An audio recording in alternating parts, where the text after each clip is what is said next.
We are back in full regular season form for the NFL. The 2025-26 season officially kicked off last night, and we already got a load of fucking antics off the rip in one of the more perplexing ways that I've ever seen. Because all the Cowboys had happened for them was returning the kickoff. And in an instant, two different things on completely different levels happened at the same fucking time. For starters, Ben Van Simmeren, one of their special teamers, had actually been working back from a previous injury just to make the roster. And on the very first scrimmage play of the season, he goes down with a knee injury. That's highly unfortunate. He could definitely be regarded as a solid enough special teamer to make their roster. So to lose him is very important for at least that coverage unit. Naturally, they're tending to him on the field. He's not really able to walk off on his own power, and he had to get carted off of the field. But while that was happening, the situation that we've all heard about in some way at this point would take place. Because at least from how it was portrayed earlier, this motherfucker Jalen Carter decided to just be on some menace shit and spit saliva straight onto Dak Prescott. We didn't get any context at that point as to what might have transpired beforehand, but as the situation unfolds, I guess, they're covering the shot, and then all of a sudden, you just see a hot spitting loogie coming out of Jalen Carter's mouth, traveling into, I guess, Dak Prescott's chest area, and it's that's pretty fucking crazy work. What could Dak Prescott have possibly done to make that nigga so mad where he was willing to spit on you, with him and you being grown-ass men? Some had to give, because there's no way, there is just no shot that Jalen Carter woke up on that day and decided, hey, you know what, I'm going to go after Dak Prescott immediately. We're not going to let up on him. That's not how you operate, man. It's like, come on. And to make matters worse, as soon as they recognized that this happened, they ejected this man.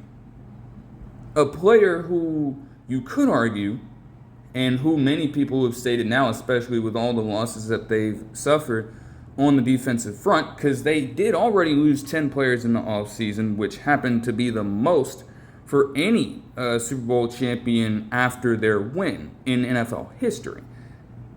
Jalen Carter is regarded as their best defensive player. And just like that, because of his own actions, you're now going to be down one of your core superstar pieces on that front. That's not to say that they don't have depth at that position, but he is a legitimate X factor that teams are legitimately scared of. They need to identify where exactly that man is at on the defensive line at all times. And if they can't do it, he's going to wreck ball games and just force teams into bad positioning on the field, maybe get the quarterback roughed up to where they can barely function anymore. That's what he does to people. And you take that element out of your defense immediately. With that, too, Jalen Carter would set a horrible precedent, whether or not he was the instigator in this situation, because he would become the first player to be ejected from the season opening game following a Super Bowl victory. That ain't some history you want to be making. I don't think he's going to really live that down either. And when I reveal the rest of the situation, it just gets even wilder. Even wilder.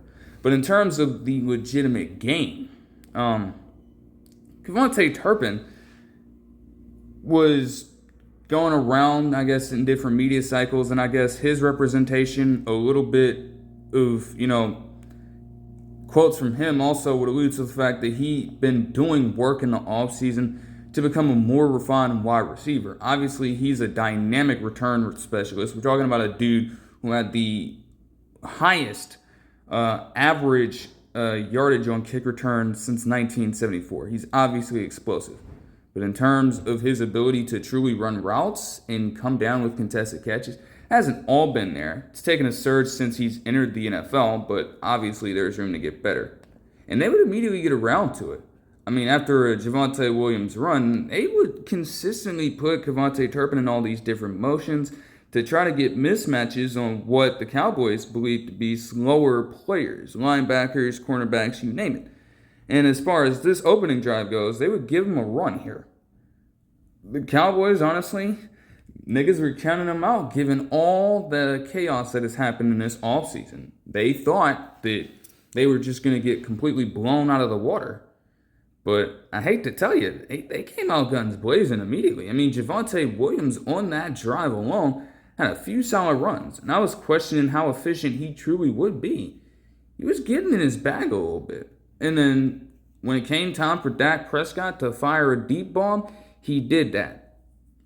He threw a beauty of a pass near the sideline over to CeeDee Lamb, who caught it and was tackled subsequently at the 1-yard line.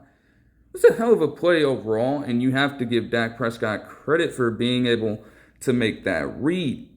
It was so easy as well because, for whatever reason, and this would be a theme throughout the entire game as well, why exactly was Adoree Jackson, a player that the Eagles have recently signed in the offseason, why would he be guarding CeeDee Lamb in this situation?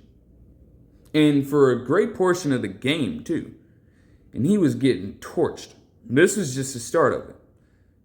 I was like, yeah, Adoree Jackson is still a fine cornerback, but this is probably somebody you want playing in the slot.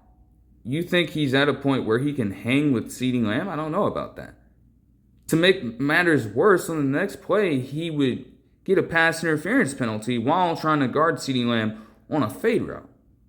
And that would just inch the Cowboys even closer to the goal line, where it was easy for Javonte Williams to punch it in for the first touchdown of the season.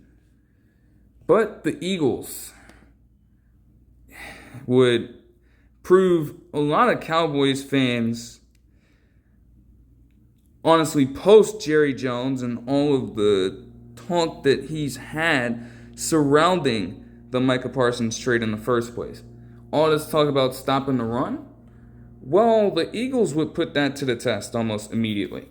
I will give them credit throughout this entire game.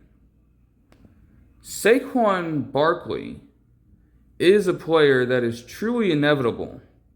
And on this drive, he would get a long run. He would. A 16-yard gain here after a few other runs. And also a short pass by Jalen Hurts. They also had Will Shipley get involved too, which I did like to see. You know, they lost Kenneth Gainwell. They didn't have Boston Scott anymore, and you're trying to work A.J. Dillon back into a true NFL offense. He showed flashes last year, not only as a return specialist, but as a backup running back. So, you know, if you can conserve Saquon Barkley in situations like that, you know that he's still going to put up his numbers. But given what happened in the playoffs last year, in just the dynamic season he had overall, you want to ensure that if you're trying to prolong this into a dynasty, you want to have as much of Saquon Barkley as you can. But yeah. Even then, though, even with that one long run that Saquon Barkley had, he was not made out to be that much of a threat on this night. The Cowboys didn't allow it. Like, they would have a few drives here where they stymied Saquon Barkley in the backfield. I mean, Ijiraku, for example, the rookie out of Boston College, he was able to get a nice form tackle on Saquon Barkley on 1st and goal when they got closer into their territory.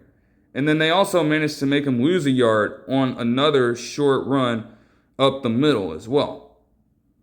Like, when they needed to tighten up their defense and crack down on stopping him. They did just that. They did a great job, that defensive line.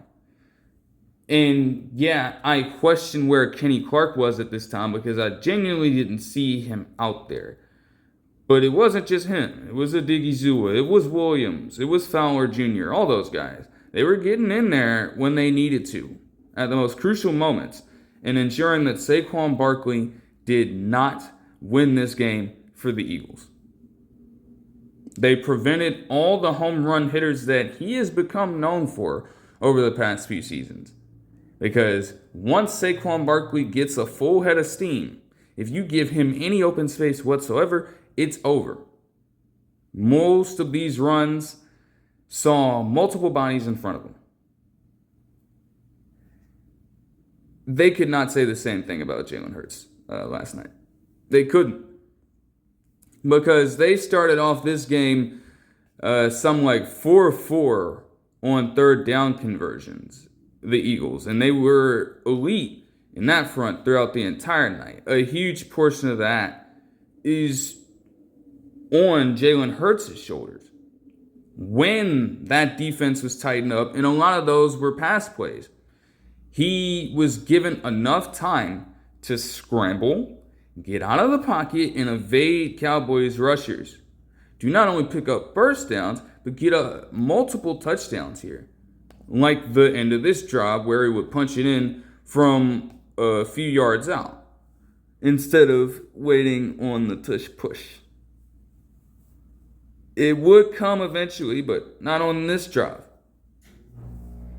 And it was crazy to see, too, because Jalen Hurts had been pulling out some crazy shit. And it's like he's a mostly downhill runner. He's not always going east to west, and yet the Cowboys could do nothing about it. So, to an extent, they were stopping the run, but you weren't effectively rushing the passer in the early portion of this game either. Because I guarantee you, if Micah Parsons was back there, he would at least make life a living hell for Jalen Hurts. He'd at least be able to keep up with him. And no pass rusher could say that they were able to do that, at least in the first half of the game yesterday. But even with all that being said, the Cowboys weren't running out of fireworks. I mean,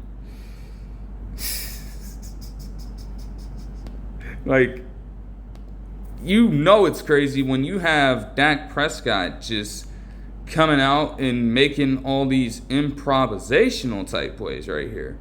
I mean, he would get yet another situation where he's ducking multiple defenders while trying to keep, I guess, pocket presence, even though it's completely busted at this point. And he just fires a laser over to CeeDee Lamb on the sideline to pick up 18 yards. So that was pretty fucking funny to watch. And, I mean, again, Lamb, it just continues. Because later on in the drive, he gets another 26-yard gain on yet another third down for them. In the same way that the Cowboys defense wasn't really able to stop the Eagles on third down at all. When it came to throwing the football, yeah, the Cowboys had the same success rate on the offensive side. Because, again, why are you trusting Adoree Jackson in that situation? I don't get it. Like, it just doesn't make any sense to me. And then the Cowboys would continue driving. They would actually get a rep to Miles Sanders in. I question if that was going to happen or not. He got multiple looks back-to-back, but one play drew a penalty for them. They had to get pushed back. And then the very next play for him is saw him lose yardage because, of course, right? But they would get bailed out as, a pass attempt to George Pickens would be flagged for defensive pass interference on Quinyon Mitchell. And that one, initially, I didn't understand, but as they continued to replay it, I was like, okay, I can see where you're coming from there. Javonte Williams, though, I just didn't know where this was coming from. Like, a couple of those runs just flashed me back to when he was a Bronco. And the way he muscled through for this 11-yard gain right here and nearly got a touchdown, Man, if he had that beast mode quality on every single week, he would not have been moved on from. He wouldn't be signing a 1-year deal right now. And again, to make matters even crazier, he would score yet another touchdown, putting the Cowboys up 14-7 at pretty much the start of the second quarter. Now, seeing that, the Eagles figured that they are going to do everything in their power to impose their will. They have all of the personnel you would need to grind out ball games and slow them down. And as we drew further and further into this ball game, while there was a lot of physicality involved, both teams would be getting in fights and squirrels with each other. But this was a highly slow-paced ball game. Anytime you see a team being able to sustain a drive for 8 minutes and 10 seconds long, you know you're in for just hardcore smash-mouth football. A lot of the passes on this Jalen Hurts drive were very passive, but smart, efficient, and they just continued to pick up yards from there. They were not losing many yards whatsoever. As long as they kept falling forward for first down gains, they were all good. You have Devontae Smith and Dallas Goedert get their looks in. Even Colin Granson came in for a play and got a catch somehow.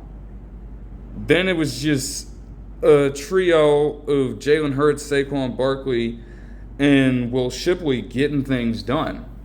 Because again, yet another third down saw yet another breakdown for this Cowboys defense.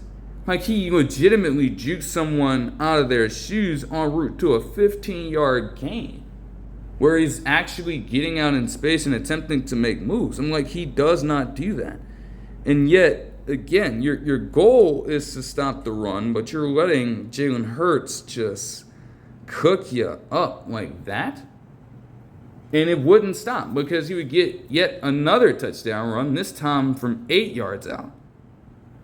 It was tough, too, because pressure was attempting to get there. And for this, we have to circle back to Donovan Eziraku. I mean, again, he did make a few solid plays, especially in the latter portion of this game. But the task that he was given was going to be tough from the jump. He can't control it, but you're asking him to line up on the outside and go up against either Jordan Mailata or Lane Johnson at any one point of time on a given play. And not only did on that large Jalen Hurts scramble did he get crushed by Jordan Mailata immediately, but on that Jalen Hurts scramble, he got sandwiched in between two linemen to the point where he didn't even know where he was going. He lost track of Jalen Hurts completely. And then by the time he recognized that Jalen Hurts was running outside of the pocket over to his left, it was far too late for him to do anything. That's just damn tough, bro. Like, you can't make that shit up. Now, the Cowboys in CeeDee Lamb would start off hot, especially with their connection. I think that Dak Prescott started out like 4-4 and had 82 yards passing with 3 receptions and 76 of those yards going to CeeDee Lamb in the first place. But as they reiterated with a recurring graphic, they struggled to find it after that point. Now, again, it's not for nothing. I mean, you would have Kevontae Turpin get out in motion, exploit Adoree Jackson's zone coverage, and get a nice 16-yard gain as the Cowboys were trying to drive and respond in their own right. Not to mention that Dak Prescott would even get in a situation where he was damn near dead to rights. Like, they almost bury him in the backfield, yet he throws the defender off and manages to, in the slowest way imaginable, pick up 3 rushing yards. Somehow, someway. I don't know what kind of shit.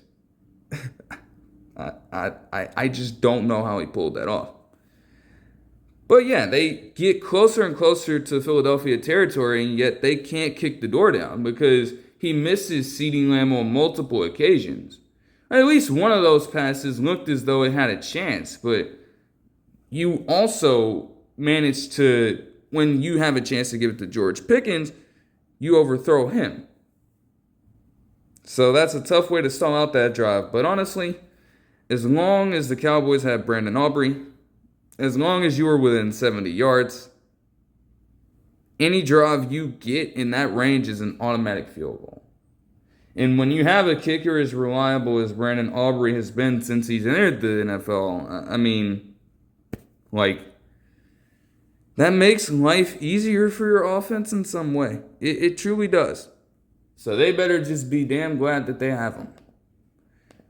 Still, even with that response, the Eagles weren't done bucking back in their own right. Everybody wants to talk shit about Jalen Hurts. Like, I've heard people say, and he wasn't a top 10 quarterback. I've heard people question the legitimacy of his deep ball.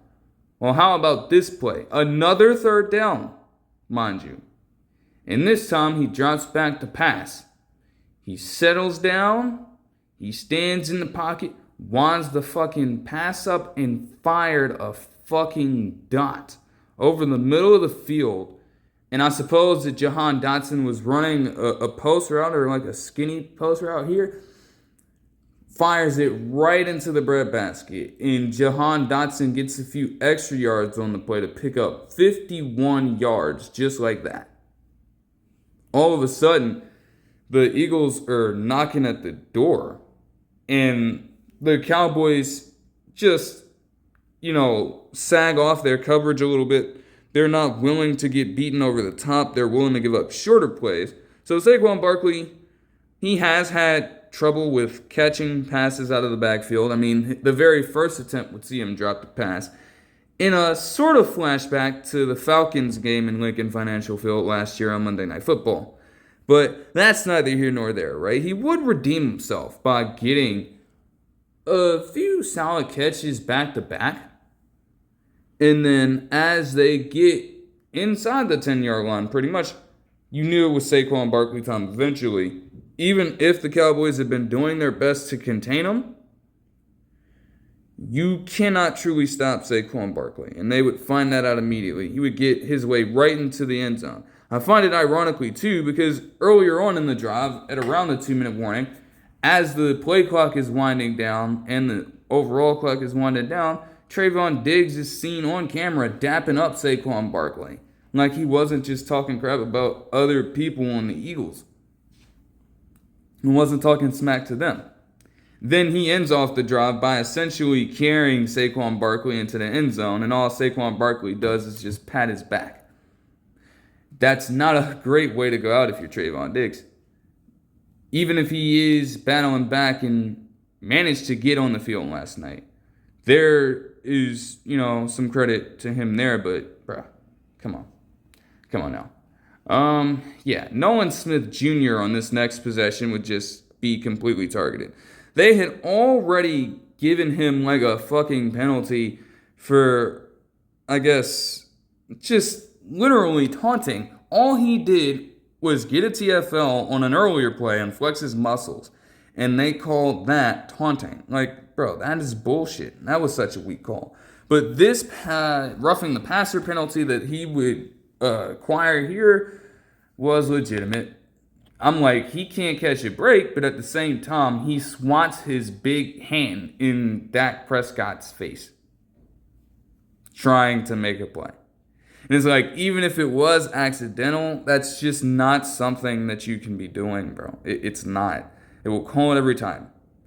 They would have to work some very great clock management here because they only had 2 timeouts at this point, and they would manage to get the job done.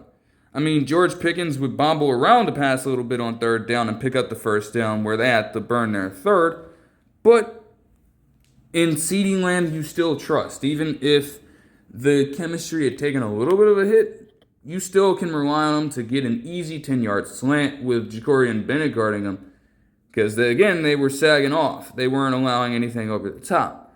They got the spike just in time, and just like that, the Cowboys would actually be down 21-20, making this a much closer game than people anticipated. The third quarter was a very, very, very, very weird one. Very weird one, man, to say the least. I mean, the Eagles came out sticking to the same game plan. Like, Saquon Barkley would actually get another 10-yard run here, and they would actually give A.J. Dillon some reps. He got 3 rushes for 10 yards on that drive alone. But after that happened, the Cowboys were finally starting to activate a little bit of a pass rush. They would get back there and get pressure on Jalen Hurts, starting to make him a little bit uncomfortable. And he had to second-guess some of his decision-making. Like, he would get a sack here as Marshawn Nealon got in the backfield. And then they just blew Jahan Dotson up. Unfortunately. Like, I mean, that's gotta fucking suck. Truly. For as small as Jahan Dotson is. I mean, damn. And, Jalen Hurts is lucky to get that pass off as well. Because if he had timed it even a second later, Dante Fowler Jr., when you look at the replay of this, he was creeping up right behind him. His arm was coming up. He was about to swat down on that other arm of Jalen Hurts right then and right there. That could have been potentially dangerous. But what's even more dangerous, potentially, at least if you ask a few Eagles fans around, is giving Jake Elliott a chance to kick over 50 yards. He had certainly struggled last season to do it. With 1 of 7 from that range. It had been well documented. And, for the few games that they did lose, those field goals ended up being all the difference. It was a struggle for him last year. But it's not like he can't do it, and he would flawlessly bang a 58-yard field goal through the uprights. There would be so much more that would happen in this game. But the score would not change. Think about that for a second. Like, the Cowboys did try their absolute hardest. Jalen Tolbert would get a solid return in, and then the Cowboys started imposing their will. Like, I felt as though when they picked up Javonte Williams and Miles Sanders in the offseason, knowing that Brian Schottenheimer is coming from the Pete Carroll coaching tree, like, he was going to have this mentality of trying to get as much out of his running backs as he could. The thing is, though, when you're going up against a team like the Eagles, they have the combination of the personnel and the skill level to get it done. The Cowboys, at least on paper, didn't strike me as a team that could efficiently do that. And in terms of having an effective run game, they were going to have to rely on volume because the efficiency, in my opinion, wasn't always going to be there. And yet, on this one drive, they almost proved me wrong, in a way. I mean, right after Javonte Williams got a few chunk plays rushing the ball, you had Miles Sanders go out and get a 49-yard run of his own, which ended up being the longest play in terms of all of the rushing attempts on either side. And I'm like, what? What the hell? He pulled that off? That was a surprise to me, to say the least. But it wouldn't take long for the Cowboys to be sorely, sorely disappointed by him. There would be a lot of penalties in this situation.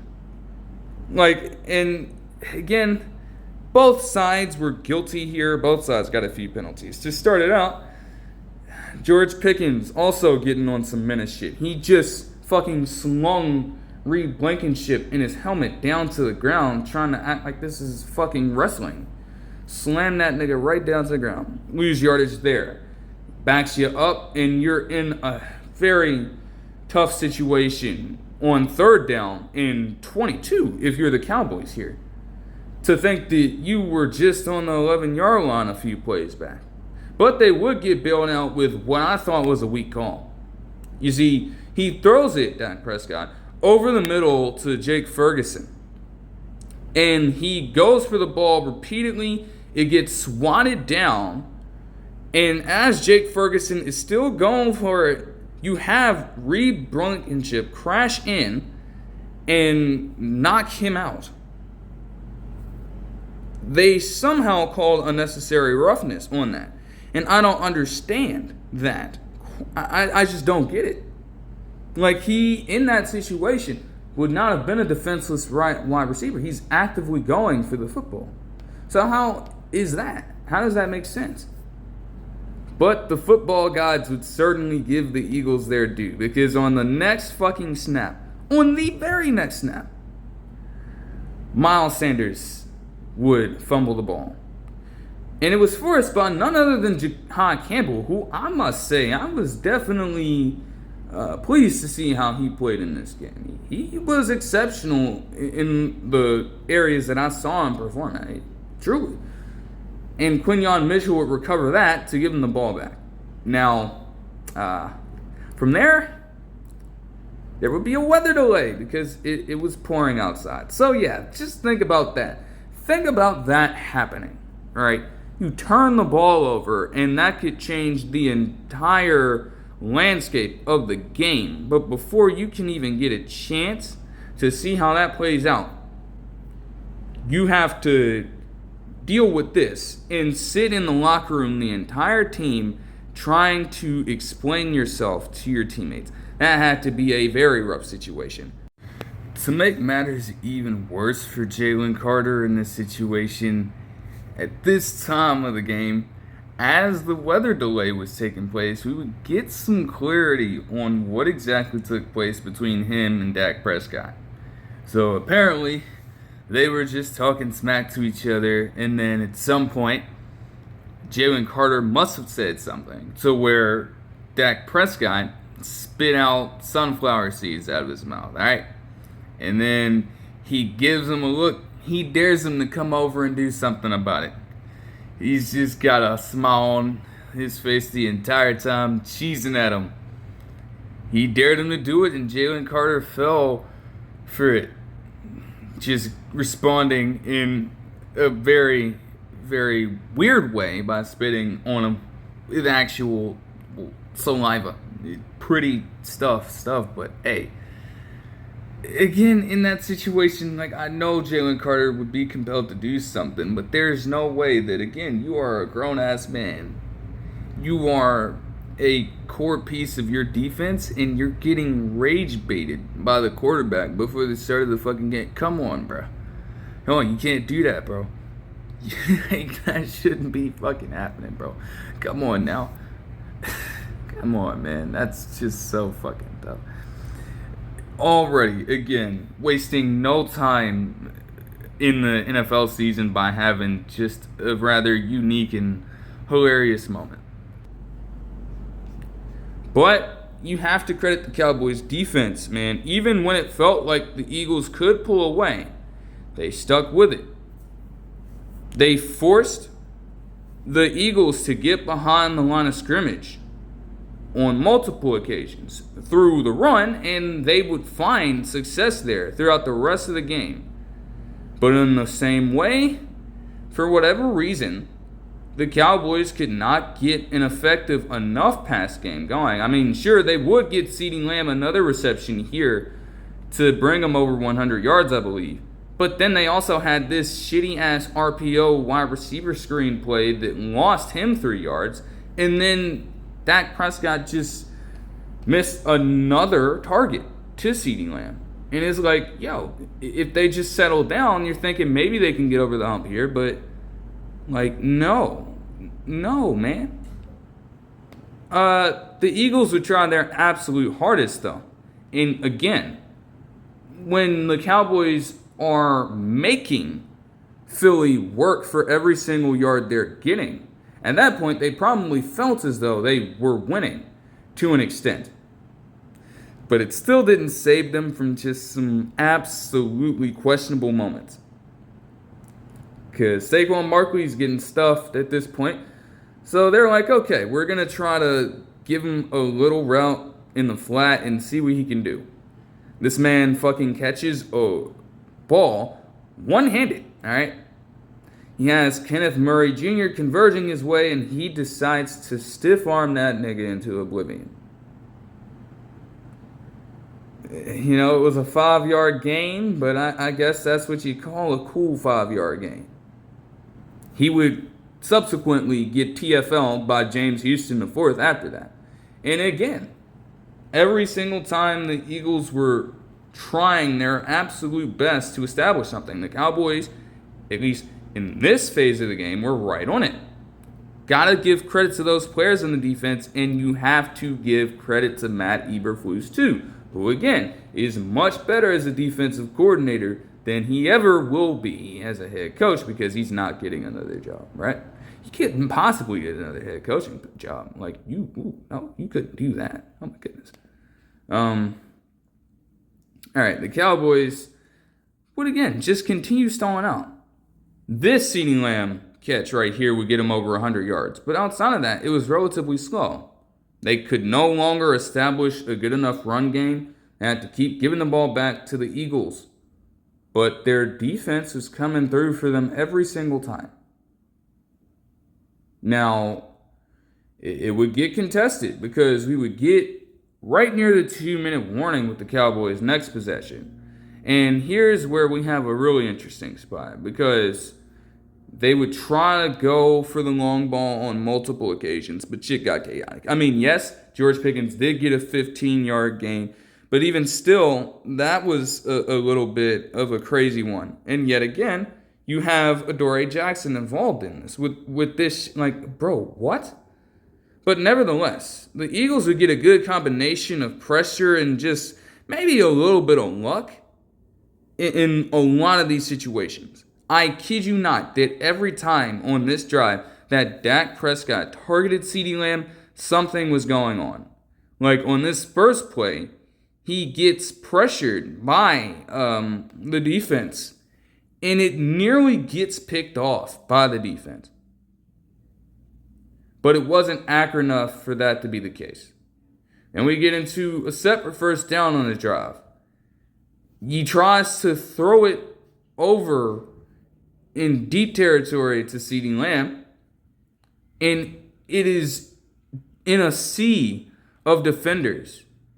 You have multiple people getting a shot at the ball, and it just bobbles around. It's getting tipped all over the place. And it nearly gets picked off by another Eagles player diving for the ball. And they miss out on that opportunity. The very next play, the same thing happens with Schoonmaker. He tries to get it over to him.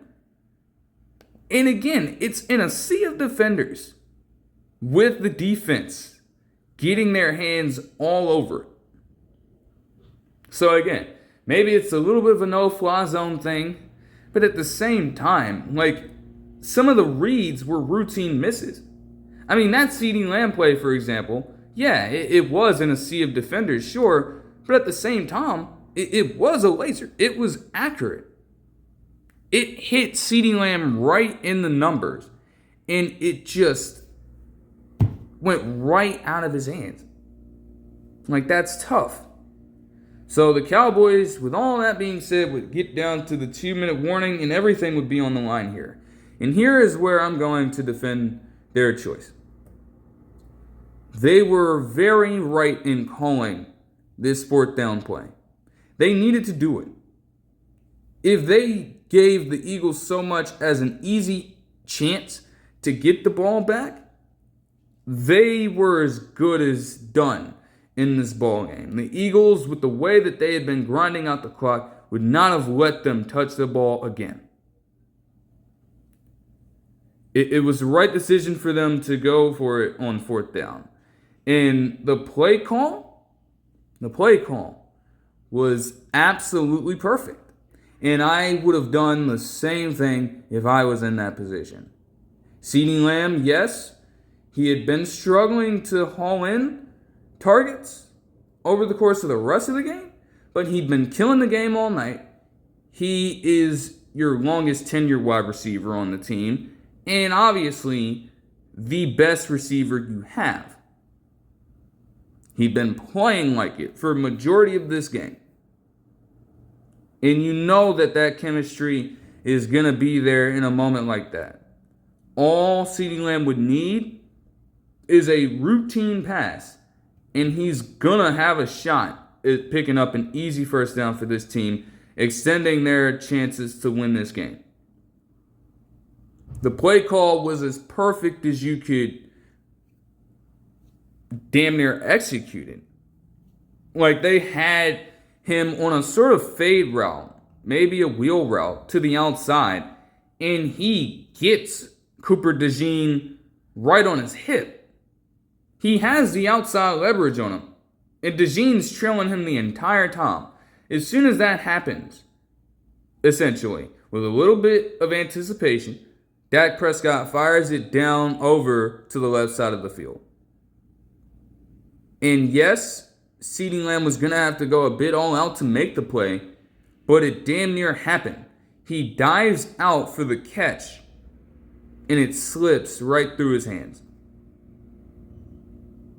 But again, if there is any person, even if the result didn't go well, I wouldn't have trusted another wide receiver to come up with that play compared to CeeDee Lamb. The result did not end up going their way in the least, but I have no problem with them making the choice. Sometimes you're going to get that, and sometimes you do not. But for anyone, just questioning that, again, it was the right call. You can't blame Dak Prescott for trying to go to his most trusted guy. And it was as accurate of a pass as you could ask for. He just could not get his hands on it. And from there, with more Jalen Hurts magic in the run game, the Eagles would cap it off, and they would win the game 24-20. Again, a weird game overall. It was mostly clean. Neither quarterback turned the ball over.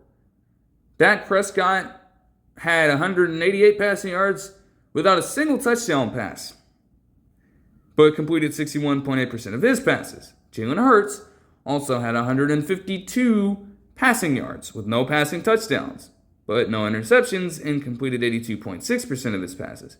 And oh yeah, on that last drive as well, because they had been accounting for the run so well, A.J. Brown would be targeted for the very first time in the ballgame and come up with his only catch for about 9 yards.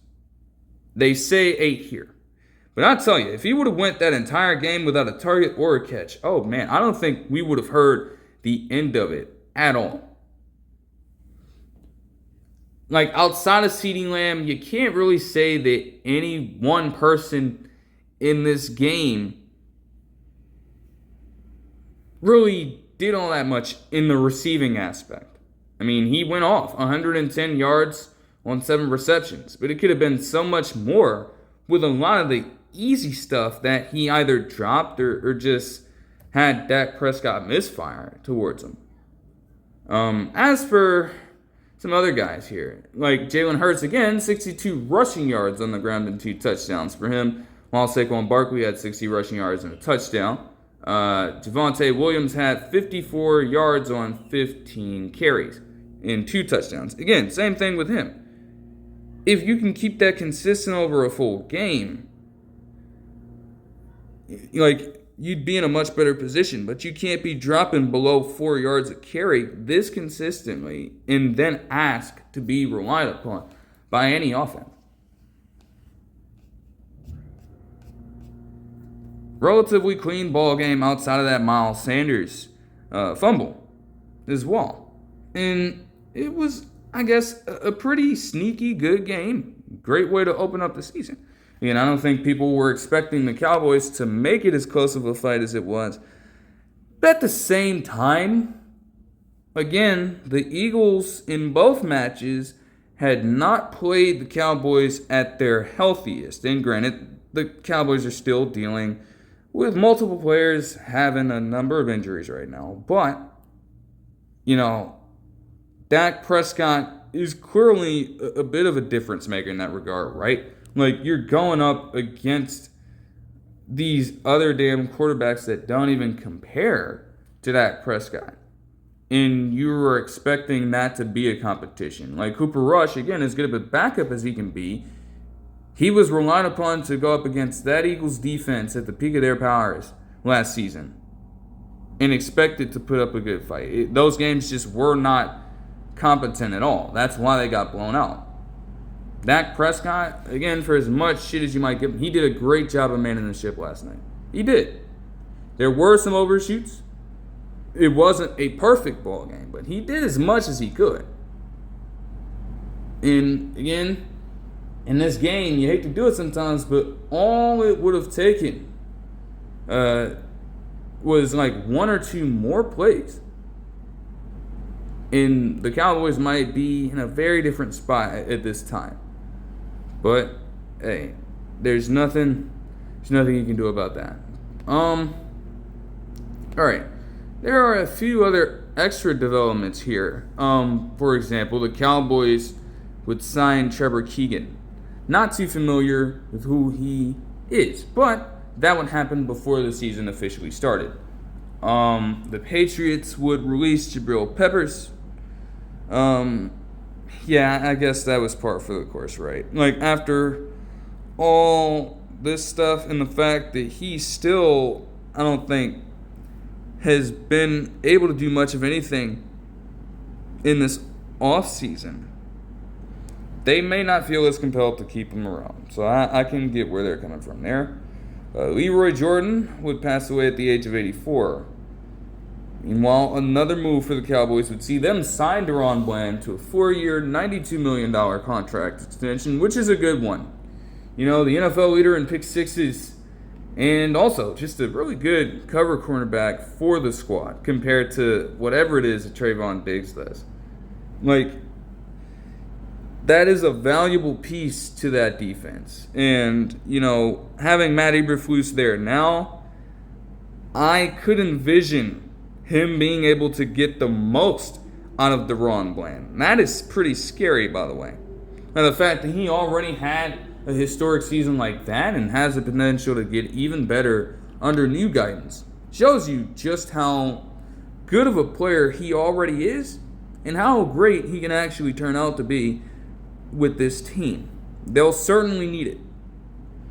Because, again, your pass rush isn't necessarily the strongest. And so you're going to want to trust a guy like Daron Bland to be able to cover these wide receivers, maybe on some nights the best receiver on a given team, for as long as possible to buy that defensive line some time to enforce their abilities. It can't be the other way around because it will not end well. They will get torched throughout the entire season. The Steelers would sign Jaylen Warren to a contract extension through 2027. Now, again, the jury is still out on if they're going to make him the number one running back or if they're going to have Caleb Johnson take that over. We'll see how it goes. But I do like the idea of at least committing to him longer term compared to Najee Harris. For what that offense might need, especially with, having Aaron Rodgers now, Najee Harris just would not fit with this team anymore. So that's why he was let go. They made, I think, a pretty good decision. Only time will tell, at least in the regular season, if they're right about it. But I guess we'll find out in literally the first game since the Steelers and Jets play each other. All right, the Bills would sign Gabe Davis back. That makes sense to me. They could always use some help. And Gabe Davis as well, he's looking to redeem himself. The most success he's ever had with an NFL team in his career has come with the Bills. Every other stop has just been chaotic as fuck for him. So if he can get back to some capable form with this squad, I think that's going to be good enough for this Bills team. Like, you might not be asking for too much, but as long as you can get something out of him, you're good. The Bucs would sign Luke Goedeke to a 4-year, $90 million contract extension. Makes sense. He's one of their better offensive linemen, and that's respectable on their part to make that happen. Alijah Vera-Tucker, on the other hand, for the Jets, will miss time due to an arm injury, and they fear that he had a meniscus tear in his arm, and that he could miss the entire season. Now, I don't know if there's an update for that, but if that's the severity of the situation, I can actually just look and see that right now. I would hope that this is not an injury for him. Like, the Jets are trying their best to restore that interior protection on the offensive line. So to lose Vera-Tucker in this situation for the year would be huge.